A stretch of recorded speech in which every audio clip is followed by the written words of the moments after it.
Salutations à toutes et à tous, c'est toujours le frère Antoine Fadi, toujours dans Bible, toujours dans Kalatam Balé, toujours dans la vérité, tous les jours, chaque jour, à essayer d'être soumis au Verbe le plus possible et à vivre dignement dans la dignité.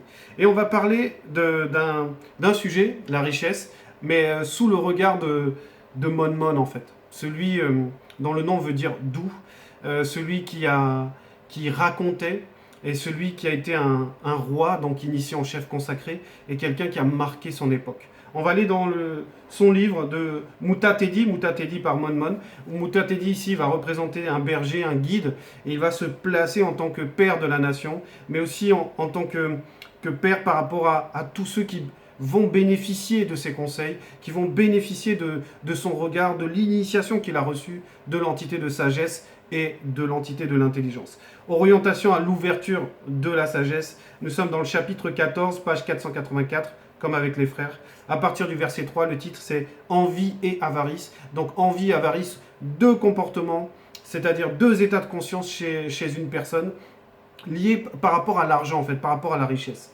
Et il y a d'autres profondeurs, mais là, Mon va insister sur ce point-là de comment on se comporte, en fait, comment on doit se comporter réellement avec l'argent. En gros, à quoi sert l'argent? Et lui qui avait percé le mystère de la richesse, qui était extrêmement riche, et lui qui avait percé même le mystère de la vanité dans le visible, va nous parler justement de l'envie et de l'avarice. Et il va commencer par une question dans le verset 3. À quoi sert la fortune, virgule, si on est avare, point d'interrogation. À quoi bon être riche, virgule, si on hésite à dépenser, point. Et oui.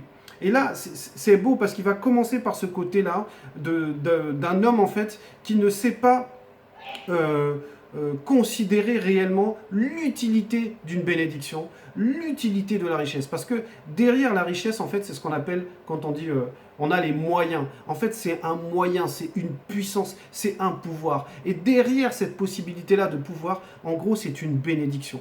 C'est un peu comme quand on avait dit au premier homme qui peut manger de tous les fruits qu'il y a dans le jardin. Voilà, en gros, c'est un peu ça, c'est-à-dire c'est un pouvoir, c'est une possibilité qu'on donne à l'homme. Et on explique à cet homme-là, mais à quoi bon que tu aies de l'argent, que tu aies une fortune, que tu aies un pouvoir, que tu aies reçu une bénédiction, si ce n'est pas pour que tu puisses toi-même en jouir, pour que tu te mettes à l'aise, pour que tu réalises tes désirs.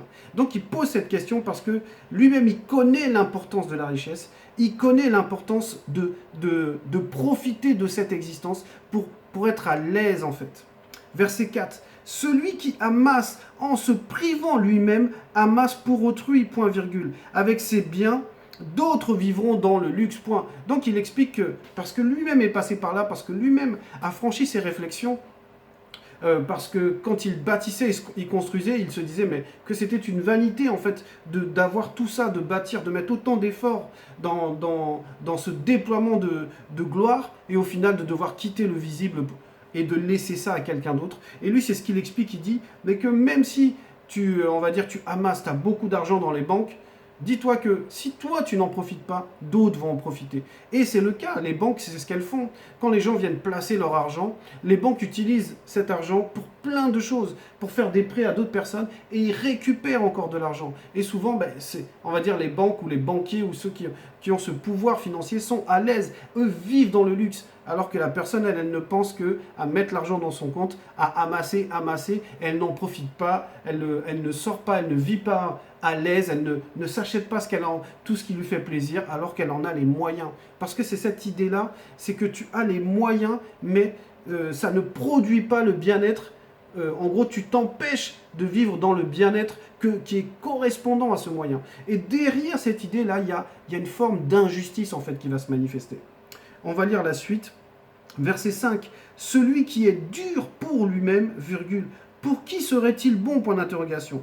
Il ne jouira pas de ses trésors, point. Oui, c'est un peu ce que dans le monde on dit, charité bien ordonnée commence par soi-même. Ça veut dire que le bien que tu es capable de te faire, la considération que tu es capable de te donner à toi, c'est cette considération que tu vas donner aux autres, parce que tu ne peux pas donner ce que tu n'as pas. Donc si tu n'as pas déjà pour toi, si tu ne fais pas les choses bien comme il faut pour toi, tu ne vas pas les faire pour les autres. C'est ce que ça veut dire ici. Verset 6, il n'y a pas pire que celui qui se maltraite soi-même, virgule, c'est là, virgule, la rançon de sa méchanceté.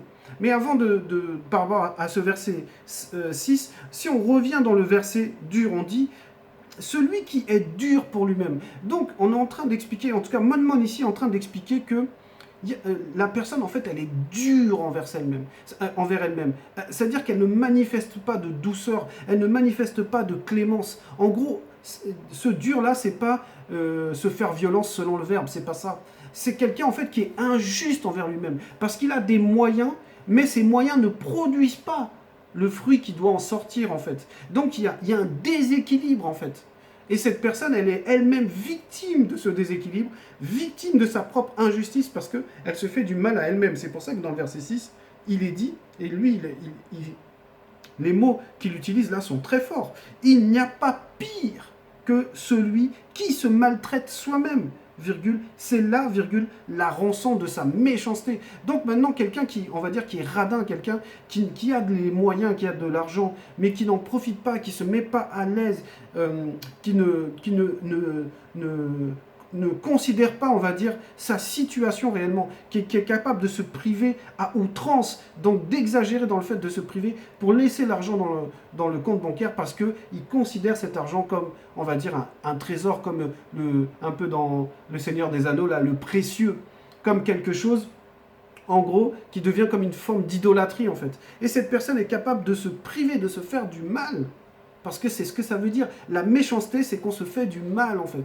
Et il montre ici, Mon, que celui qui agit comme ça, en fait, c'est la récompense, en fait, c'est l'effet de sa méchanceté, de se priver, en fait.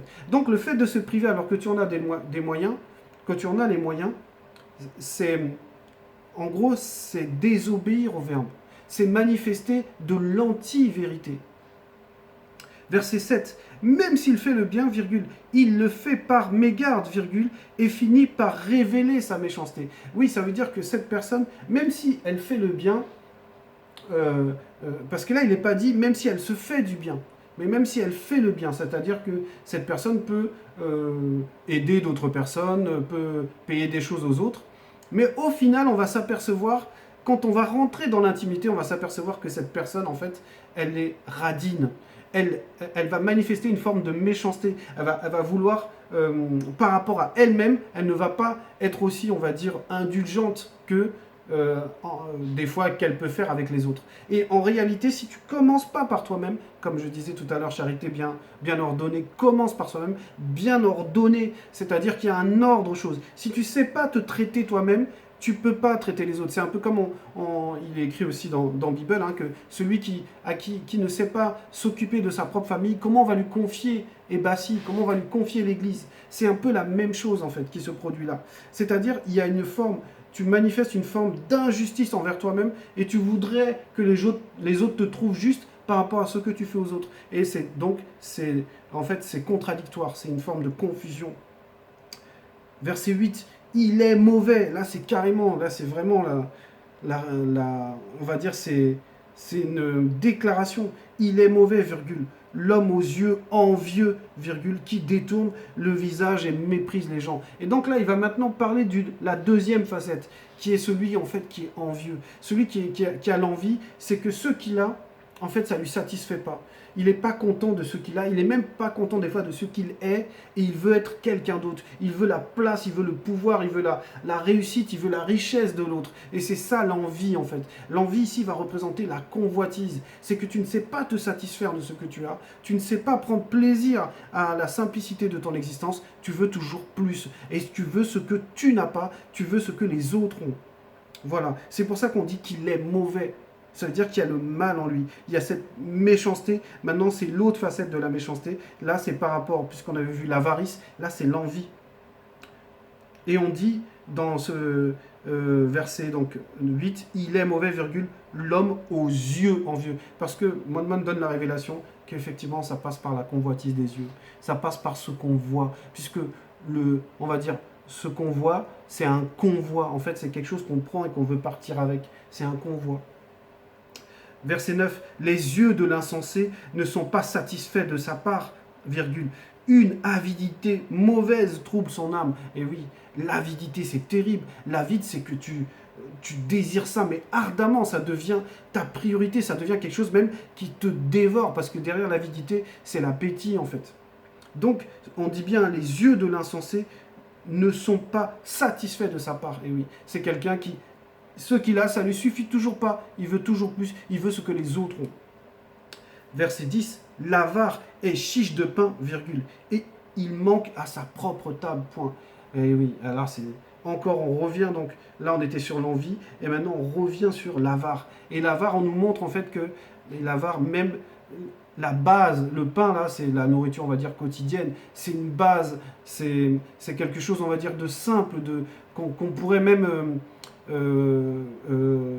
c'est quelque chose que presque tout le monde peut avoir. Et même cette personne, elle va se priver de ça. Il n'y a même pas ça sur sa table. Ça veut dire elle s'autorise même pas ce petit confort qui est une base, en fait, qui est quelque chose qui ne demande pas, qui coûte pas cher. Qui est pas, c'est pas acheter une voiture ou acheter des meubles et tout. C'est de la nourriture. C'est-à-dire que c'est même lié au besoin vital. Et il est capable même de se priver parce qu'il veut garder cet argent. Il considère cet argent comme une idole, en fait. Verset 11, mon enfant, virgule, si tu en as les moyens, virgule, traite-toi bien toi-même selon le verbe, point virgule, si tu en as l'occasion, fais un bon repas. Et oui, et là c'est Mon qui donne le conseil parce qu'il a parlé juste avant par rapport à l'avare qui manque de pain, en gros son repas, il va manquer quelque chose dans son repas, et lui il dit, après il dit, si tu en as les moyens, parce qu'effectivement tu fais en fonction de tes moyens, voilà, traite-toi bien, considère-toi.